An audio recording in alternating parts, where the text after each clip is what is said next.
வணக்கம். எல்லாம் நல்லா இருக்கீங்களா? கடலூரிலிருந்து ஞானஜோதி ஜோதிட ஆய்வகம் ராமலிங்கம் பேசுகிறேன். இந்தியாவிலேயே பரிகாரம் சொல்லாமல் பலன் சொல்லும் ஒரே இடம் ஞானஜோதி ஜோதிட ஆய்வகம். இங்கு ஜாதகம் பார்க்கப்படுகிறது, ஜாதகம் கணிக்கப்படுகிறது, திருமண தகவல் மையமாகவும் செயல்படுகிறது, எண்கணித முறைப்படி பெயர் மாற்றம் செய்து கொடுக்கப்படுகிறது, ஜோதிடம் கற்றுக் கொடுக்கப்படுகிறது. ஜோதிடம் கற்றுக்கொள்ள வயது வரம்பு கிடையாது. ஆண் பெண் இருபாலரும் கற்றுக்கொள்ளலாம், நேரிலும் கற்றுக்கொள்ளலாம், ஆன்லைன் மூலமாகவும் கற்றுக்கொள்ளலாம். 9 மாதங்களில் உங்களை ஒரு முழுமையான ஜோதிடராக்க இந்த திருமண ஜோதிட மையம் உறுதி செய்கிறது.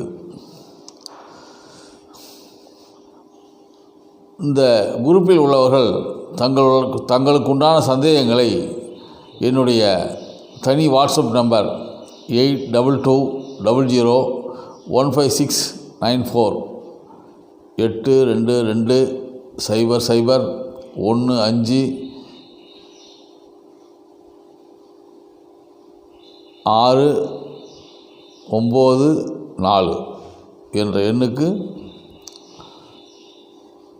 தொடர்பு கொண்டு தங்கள் சந்தேகங்களை கேட்கலாம். நான் பதில் சொல்ல தயாராக இருக்கிறேன்.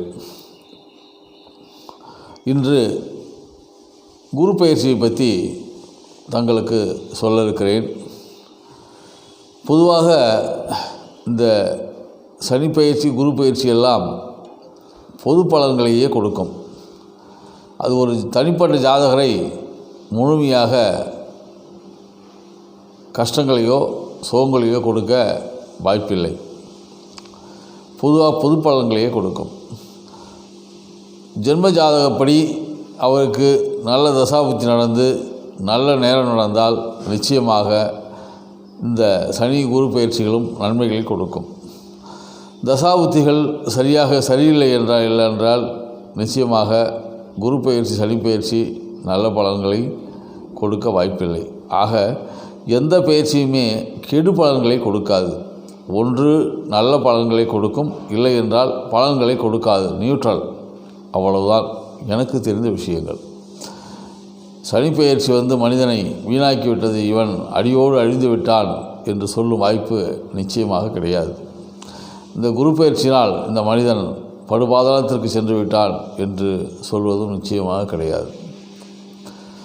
சரி, ஏன் கஷ்டப்படுகிறான் என்றால் அவன் தசாபுத்தியினுடைய சூழ்நிலையில் இருக்கலாம். பொதுவாக ஒரு பயிற்சி வருவதற்கு முன் நல்பலன்களை கொடுக்கும். அதை நாம் ஜாக்கிரதையாக பயன்படுத்தி கொண்டு வரும் அந்த சனி பயிற்சியினால் ஏற்படும் கஷ்டங்களை நாம் ஏற்றுக்கொள்ள தயாராகிவிட்டால் அது கஷ்டங்களாக தெரியாது. ஜென்மத்தில் குரு இருக்கும்பொழுது தான் ராமர் வனவாசம் சென்றார் என்று நான் படித்திருக்கிறேன். அந்த ராமர் வனவாசம் என்பது கொடுமையான விஷயம் கிடையாது. ராமர் வனவாசம் சென்றதனால்தான் நமக்கு ராமாயணம் கிடைத்தது. அந்த ராமாயணம் என்ற ஒரு நூல் கிடைத்ததால் தான் நமக்கு ஒரு அருமையான படிப்பினை கிடைத்தது. எனவே அது ஒரு நல்ல விஷயம்தான். ஆனால் அது ராமருக்கு கஷ்டத்தை கொடுத்து விட்டது, 14 ஆண்டுகள் வனவாசம் இருந்தார் என்று நாம் மாற்றி நினைக்கக்கூடாது. அதுபோலத்தான் நமக்கும் சில விஷயங்கள் கஷ்டங்களை கொடுக்கும் போதுதான் படிப்பினைகளும் அனுபவங்களும் தெரியும். யார் யார் நமக்கு கஷ்டகாலங்களிலும் உதவி செய்வார்கள், யார் யார் நமக்கு பக்கபலமாக இருப்பார்கள் என்று மனிதர்களை பற்றி அறிந்து கொள்ள நமக்கு ஏதுவாக இருக்கும். எனவே ஒவ்வொரு பயிற்சியும் நமக்கு படிப்பினைகளை கொடுக்குமே தவிர கஷ்டங்களை கொடுப்பதாக நாம் நினைத்து கொள்ளக்கூடாது. சரி, இப்பொழுது குரு ஜென்மத்தில், அதாவது ரிஷபராசிக்கு ஜென்மகுருவாக இருக்கிறார். அவர் வக்கரகதியில் உள்ளார். பிப்ரவரி மாதம் வக்கர நிவர்த்தி ஆகிறார். அதன் பிறகு மே மாதம் ரிஷபத்திலிருந்து மிதுனத்திற்கு செல்கிறார். இதனால் எந்தெந்த ராசிக்காரர்களுக்கு பலன் கிடைக்கும், எந்த ராசிக்காரர்களுக்கு பலன் கிடைக்காது என்று நான் சொல்ல விரும்பவில்லை. சில ராசிக்காரர்களுக்கு நன்மையை அளிக்கும் வாய்ப்பு உள்ளது, சில ராசிக்காரர்களுக்கு நன்மையை அளிக்காது. அப்படித்தான் எடுத்துக்கொள்ள வேண்டும். திரும்ப திரும்ப சொல்கிறேன், கெடுதலை செய்வார் குரு, கெடுதலை செய்வார் சனி என்று தயவுசெய்து நினைக்காதீர்கள். எந்த கிரகங்களும் எந்த தெய்வங்களும் மனிதனுக்கு கெடுதல்களை செய்பவை கிடையாது. நமக்கு நாமே செய்து கொள்வதுதான் கெடுதல்களே தவிர தெய்வங்களாலும் கிரகங்களாலும் கெடுதல்கள் கிடையாது. நாம் சரியான பாதையில் சென்றால் நிச்சயமாக நல்ல பலனை அடைவோம். நம் பாதை தவறும் பொழுது நமக்கு கெடுபலன்களே கிடைக்கும். ஆக தற்போது ரிஷபத்தில் உள்ள குரு கன்னி ராசிக்கு 9ஆம் இடமாக இருக்கிறார். விருச்சிக ராசிக்கு 7ஆம் இடமாக இருக்கிறார். மகர ராசிக்கு 5ஆம் இடமாக இருக்கிறார். ஆக கன்னி, விருச்சிகம், மகரம் இந்த ராசிக்காரர்களுக்கு ஒரு நற்பலன்களை கொடுக்கும் கிரகமாக கோச்சார குரு உள்ளார். இதேபோல் ஒரு குரு இருக்கும் இடத்திலிருந்து 5ஆம் இடம், 7ஆம் இடம், 9ஆம் இடத்தை பார்ப்பார். அந்த ராசியிலிருந்து 5ஆம் இடம், 7ஆம், 9ஆம் இடத்தில் குரு இருப்பார். அப்பொழுது இந்த 3 இடங்களுக்குள்ள ராசிகள் நிச்சயமாக நற்பலன்களையே கொடுக்கும். இதுதான் விதி.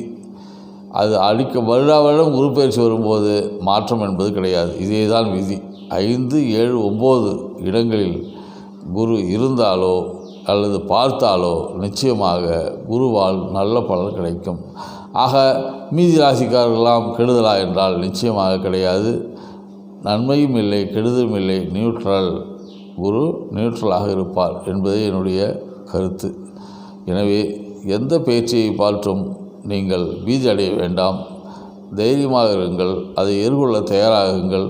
ஒரு நல்ல என்னுடைய திரும்ப நான் சொல்கிறேன், நீங்கள் நன்றாக இருக்கும் பொழுது தங்களுடைய ஜாதகத்தை நல்ல ஒரு ஜோதிடரிடம் காண்பித்து, எனக்கு நல்ல நேரம் எவ்வளவு காலம் உள்ளது, நான் எப்படி நடந்து கொள்ள வேண்டும் என்று அந்த வழிமுறைகளை வகுத்து கொண்டால் எதிர்வரும் கெட்ட காலங்களில், அதாவது உங்களுக்கு துன்பம் வரும் காலங்களை நீங்கள் எதிர்கொள்ள தயாராக இருப்பீர்கள் என்று கூறி விடைபெறுகிறேன். வணக்கம்.